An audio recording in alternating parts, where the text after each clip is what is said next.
Hi Body Movers, it's Beth and Beanie, and here we are just a few miles north of our cabin. It's a beautiful Saturday. No, it's a Sunday. We're gonna climb the Beaver Dam Trail, which is only about a half mile up, but it's a steep half mile up. So stay with us here. Here's take two. We're doing this in little individual shots, and our videographer this morning is my college classmate Tory and her doggie Annie. So Annie and Beanie are having a great time, and Tory and I are having a great time too. But I wanted to share with you that during the pandemic, so I've heard from many people who have said that they just aren't getting the exercise that they did before the pandemic, and I think we all feel that. And particularly they feel that since the pandemic began, they have lost muscle strength and they've lost balance. So then I asked them, well, what are you doing for exercise? And many people say, well, what I'm doing is I'm walking. I'm walking a lot. I walk almost every day, and I might walk 2 to 3 miles, maybe more. So, and then they say, well, I'm gonna do more exercise, more different types of exercise after the pandemic is over. And I have a question to ask you, and that is, when will the pandemic be over? And secondly, what will you have lost between now and then if you're not doing exercise other than walking? So today, as we take our walk up to the beaver pond, we are going to talk about walking. We're taking a few steps farther now. We're in the West Elk Wilderness area of Colorado. You can see that by the sign here. But we're talking about walking this morning. You know, we get lots of reinforcement to walk for exercise. Leading authorities say you must walk. The Blue Zones Initiative stresses walking. Well, why is it that walking is thought to be the exercise, or we get the idea that walking is thought to be the exercise and that walking is enough? Well, it is the most popular type of physical activity, and nearly everyone walks. We've been doing it since we were about 1 year old, so it's pretty automatic.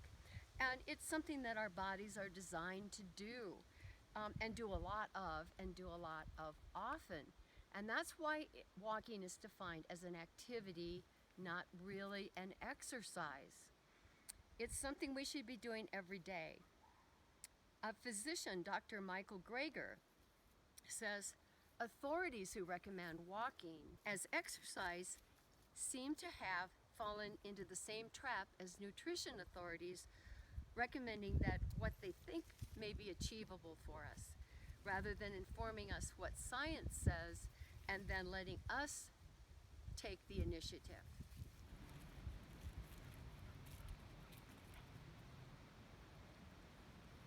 So Tory just showed you the beautiful blue sky and the magnificent aspens that we have today here on this walk, this hike.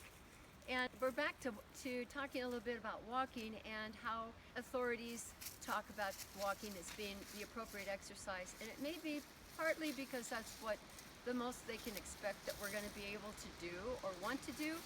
And the consumer industry has convinced us that 10,000 steps a day is just going to be fine for our exercise.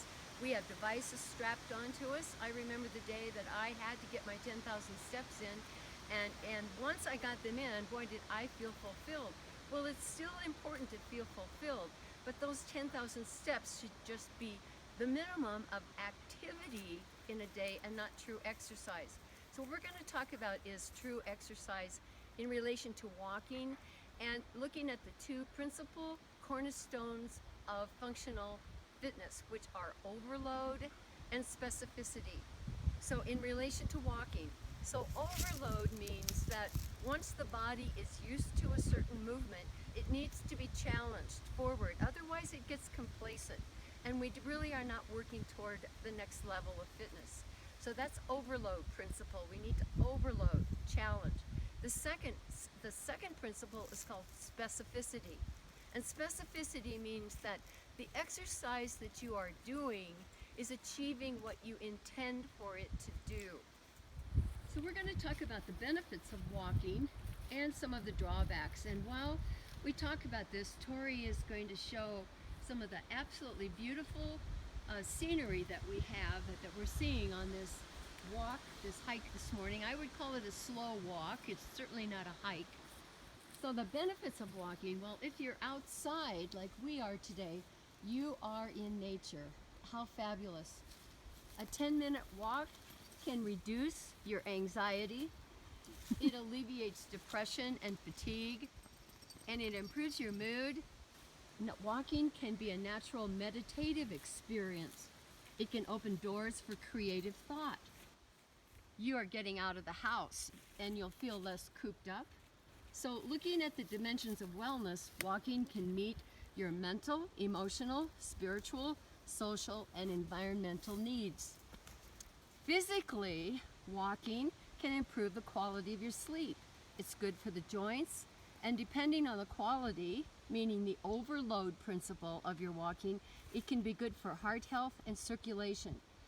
So considering this cornerstone of specificity, 10,000 steps every day may help maintain weight, but it is not the best exercise for weight loss. So let's look at the drawbacks. Walking for walking's sake does not meet the overload principle. We already know how to walk. It's automatic. Therefore, there's little variation in how we walk. It is forward, one foot in front of the other.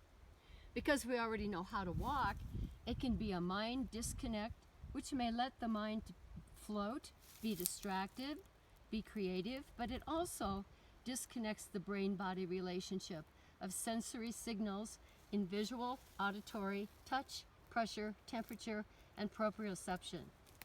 So back to the principle of specificity. Don't depend on walking to keep your muscles and bones strong.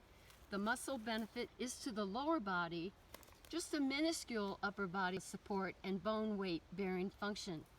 Remember, poor muscle strength and reaction time increases the risk of falling by 76%. Strength training is what is needed to improve muscle strength and aspects of balance and brain health. Walking is not enough to prevent metabolic decline and loss of muscle mass that happens with age. To preserve muscle mass and metabolism, strength training is the absolute investment of your time. So increasing your muscle mass will increase your metabolism and will favor better bone health. Also, don't depend on walking to be the exercise of choice to maintain or improve your balance or your flexibility. You need to constantly be switching up your exercise in order to get the maximum benefit for your health. Here we are. We have reached the top of the hike, which is about a half mile up, and it's a pretty steep hike up, but it's a reward when you get to the top. Tory has just shown you the pond, the beaver pond, and there's a beaver lodge there. We've got ducks. Tory tells me that what you see on the surface of the pond indicates it's a healthy pond.